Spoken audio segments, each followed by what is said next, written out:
Hello दोस्तों, आप सभी लोगों का टेक्स्ट बुक पे तहे दिल से स्वागत है। तो सीटेट का पेपर आ गया। बहुत सारे लोगों के दिमाग में चल रहा हो कि मैम इतने कम दिन रह गए, अब मैं क्या करूं, सीटेट की तैयारी कैसे करूं। तो सीटेट कैसे करेंगे तैयार हम लोग 10 दिन के अंदर। इस वीडियो को लास्ट तक जरूर देखना। मैं आप लोगों को एक शानदार तरीका बताने वाली हूँ जिससे 10 दिन के अंदर आप लोग बढ़िया तरीके से अपनी तैयारी कर कर अपने एग्जाम को क्वालिफाई कर सकते हो। तो कुछ मिस्टेक्स हैं जो आपको अवॉइड करनी, वो मिस्टेक्स हैं फालतू का अब टाइम वेस्ट नहीं करना। अब समय बहुत कीमती, क्योंकि समय बहुत कम है। अब आप ऐसे मत करो कि आप टाइम वेस्ट करते जा रहे हो। कहीं पर भी एक वीडियो वहां से देख ली, एक वीडियो इस चैनल से देख ली, एक वीडियो उस चैनल से देख ली, तो आपको ये सब नहीं करना। कोशिश करनी है कि अपने समय को कम से कम वेस्ट करना है। आपको जो भी चैनल अच्छा लगता है, ठीक है, टेक्स्ट बुक की आप वीडियोस देखो, बहुत क्वालिटी कंटेंट आपको प्रोवाइड किया जा रहा है, लेकिन एक जगह से स्टिक होकर तैयारी करो। जगह जगह भटक कर कुछ नहीं मिलेगा, कुछ हासिल नहीं होगा। सबसे पहला पॉइंट, क्योंकि अब समय नहीं है वेस्ट करने के लिए। अगर आप सोचो मेरे पास तो बहुत खुला टाइम है यार, मैं इधर उधर देख देख के वेस्ट कर लूं, कोई भी फायदा आप लोगों को प्राप्त उससे नहीं होने वाला। ठीक है। दूसरी मोस्ट इंपॉर्टेंट बात, कुछ स्टूडेंट्स क्या होता है, जो टफ सब्जेक्ट होता है ना, जो सब्जेक्ट उनको मुश्किल लगता है, उसके ऊपर ज्यादा फोकस करना स्टार्ट कर देते हैं। जो आपको चीज मुश्किल लग रही है, अब उसके ऊपर फोकस करने का समय है नहीं। मान लो अगर किसी को मैथ्स टफ लगती है, किसी को साइंस टफ लगती है, तो अब आप सोचो कि लास्ट मोमेंट के अंदर जो सब्जेक्ट मेरा वीकेस्ट है, जैसे किसी को इंग्लिश मुश्किल लगती है, मैं उसको जी जान लगा के प्रैक्टिस कर लूं। अब कोई फायदा नहीं। जो आपका सब्जेक्ट स्ट्रॉन्ग है, ठीक है, उसको अब स्ट्रॉन्ग और स्ट्रॉन्ग बनाओ, स्ट्रॉन्गेस्ट बनाओ जो आपके सब्जेक्ट स्ट्रॉन्ग सब्जेक्ट्स हैं। ठीक है। स्कोरिंग टॉपिक्स के ऊपर फोकस करो। प्रीवियस ईयर पेपर्स को खोलो।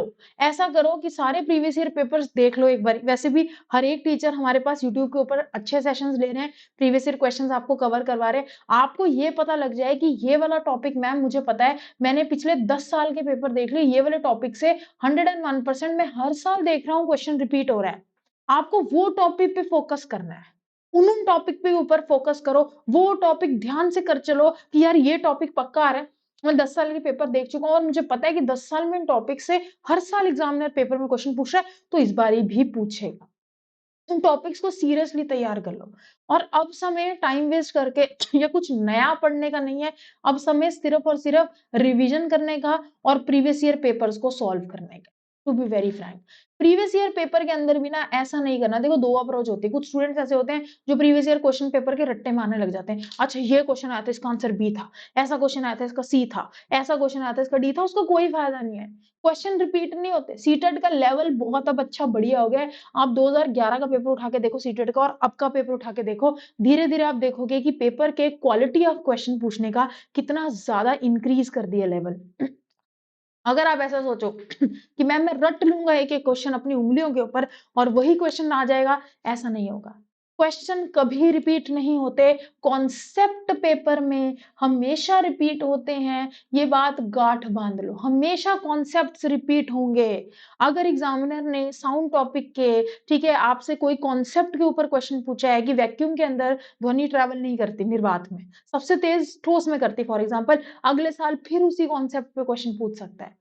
नेक्स्ट ईयर फिर वो कॉन्सेप्ट रिपीट होते हैं, लेकिन क्वेश्चन रिपीट नहीं होते। आपने क्वेश्चन पेपर में देखा, यार साउंड टॉपिक का ऐसा सा क्वेश्चन आया है, उसके कॉन्सेप्ट के पीछे भाग लो, देखो कि इसका आंसर क्या है, इसकी सॉल्यूशन क्या है, उसके कॉन्सेप्ट को समझ लो, अच्छे से समझ लो, ताकि आपको पता है कि वो कॉन्सेप्ट रिपीट होगा। अब एग्जामिनर उससे कुछ भी पूछ ले, मैं चुटकियों के अंदर सॉल्व कर दूंगा।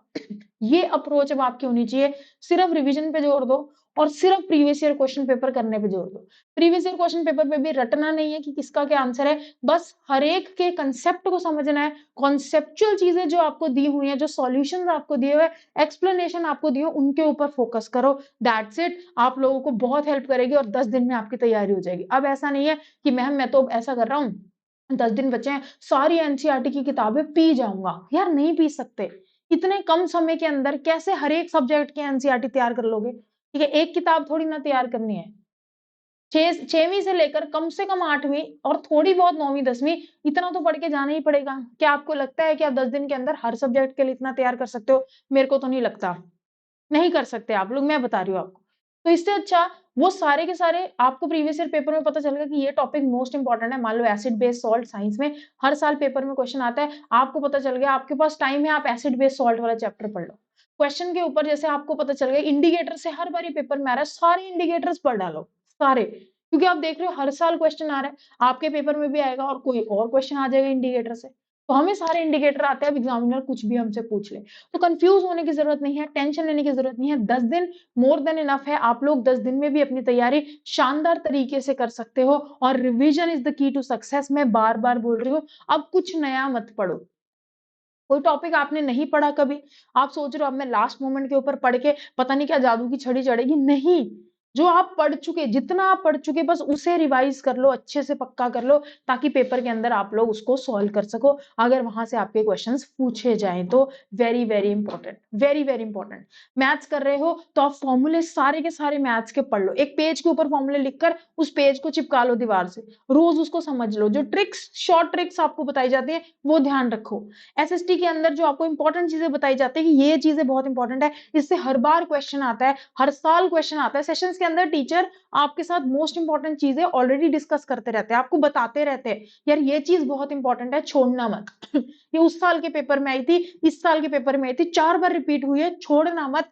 वो चीजों के ऊपर अब ध्यान देकर उन्हें रिवाइज कर कर अपने दिल और दिमाग में पक्का करने का समय आ गया है। नया मत पढ़ो, समय वेस्ट करने के ऊपर अब मेरे दोस्तों हम नहीं चल सकते। और हमें बस अपनी रिवीजन और अपनी सेल्फ स्टडी पे फोकस करना है। सेशंस में जुड़ो, इंपॉर्टेंट सेशंस को देखो और अपनी सेल्फ स्टडी करो, रिवीजन ज्यादा से ज्यादा करो।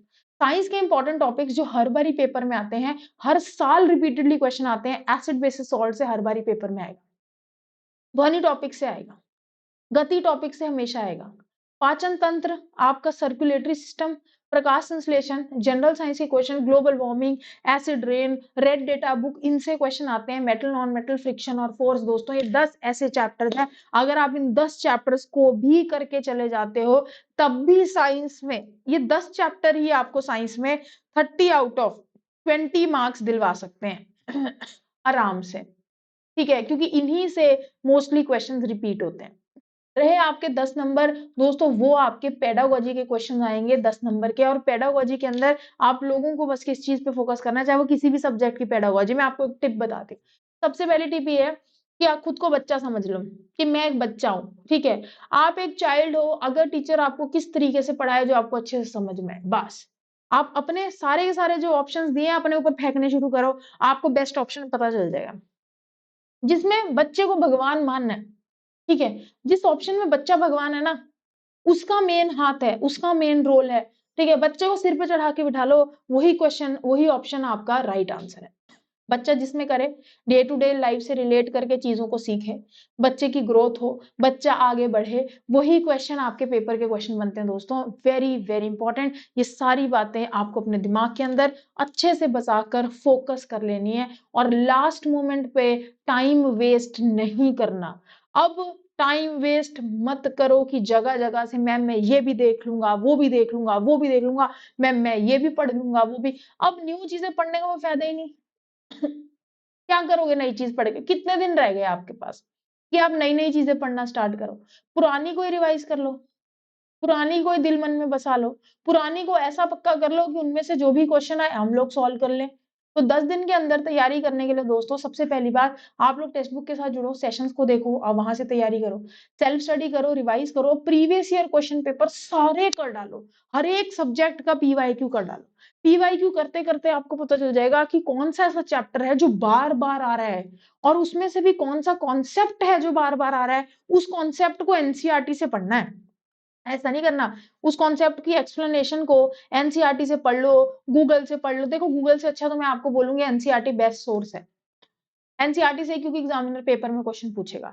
आपको एक क्वेश्चन पता चला, उसका आपको आंसर पता चल गया, आपने देखा यार इस कॉन्सेप्ट से क्वेश्चन आता है, वो एनसीईआरटी की किताब में फटाफट से कॉन्सेप्ट ढूंढ को जल्दी जल्दी जल्दी रीड कर लो। एक पैराग्राफ आपको रीड करने में कितना टाइम लग जाएगा? 10-15 मिनट, खत्म, पक्का हो गया, बात खत्म। नेक्स्ट क्वेश्चन देखो, आपने देखा यार वही कॉन्सेप्ट जो मैंने उस दिन पढ़ा था एनसीईआरटी से, सेम क्वेश्चन आया हुआ है सेम कॉन्सेप्ट पे, वो क्वेश्चन टिक वहीं पे सॉल्व हो गया आपका, फिर दोबारा एनसीईआरटी खोलने की आवश्यकता ही नहीं है। ऐसे करो, रिवाइज करो मैक्सिमम, और all the very very best. डरने की कोई जरूरत नहीं है, आप सेशंस में मेरे साथ लाइव जुड़ो। आपकी क्लास कितने बजे? 2:30 बजे लाइव होती है साइंस की, 2:30 पे आपको बस मेरे साथ लाइव जुड़ना है साइंस के लिए। और साइंस के लिए मेरे दोस्तों मेरा एक वादा है आपसे, ना मैंने आपको 30 में से 30 नंबर दिलवा दी तो आप मेरा नाम बदल देना। पेडागोजी के शानदार सेशंस आपके हो रहे हैं, कंटेंट मैं आप लोगों को पढ़ा रही हूँ। अब मैं आपको पेपर से पहले पेपर पढ़ाऊँगी कि एग्ज़ाम से पहले एग्ज़ाम पूरा के पैटर्न के हिसाब से हम लोग ये क्वेश्चन को सॉल्व करेंगे। तो आप सभी लोग क्लासेस के अंदर 2:30 बजे मेरे साथ लाइव जुड़ो। जी जान लगाओ, मेहनत करो, आज हम मिलके तैयारी करें। ऐसे कैसे कि साइंस में नंबर ना आए। मैं प्रॉमिस करती हूँ आपसे जो पढ़ाऊँगी पेपर में आएगा। आज तक रितिका मैम ने जो पढ़ाया सब एग्ज़ाम में आया, तो इस बार भी आएगा यार, कोई बड़ी बात नहीं। ठीक है, समझ गए? तो अब आप सभी लोग मेरे साथ 2:30 बजे जुड़िए लाइव टेक्स्ट बुक पर। साइंस की तैयारी ज़ोरदार तरीके से मैं आपको करवाऊँगी गाइज़। आई होप ये वीडियो आपको हेल्प करेगी कि कैसे आप 10 से 15 दिन में शानदार तरीके से अपनी तैयारी कर सको। सभी को धन्यवाद।